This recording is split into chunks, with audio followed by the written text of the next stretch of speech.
You ask Tiger to solve. This deals with linear equations with one unknown. The final result is v equals 7. Let's solve it step by step. Group all v terms on the left side of the equation. Subtract 10v from both sides.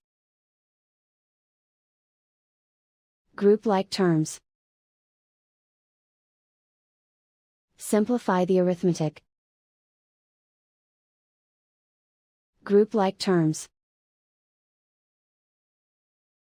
Simplify the arithmetic. Group all constants on the right side of the equation. Subtract 12 from both sides.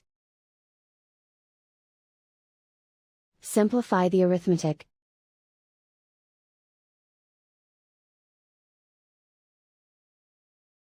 Isolate the v.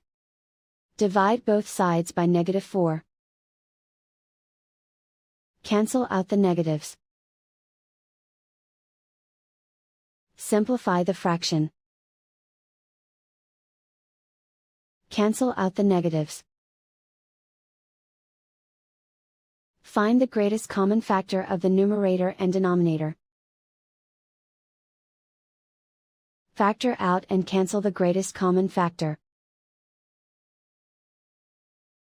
And so the final result is v equals 7.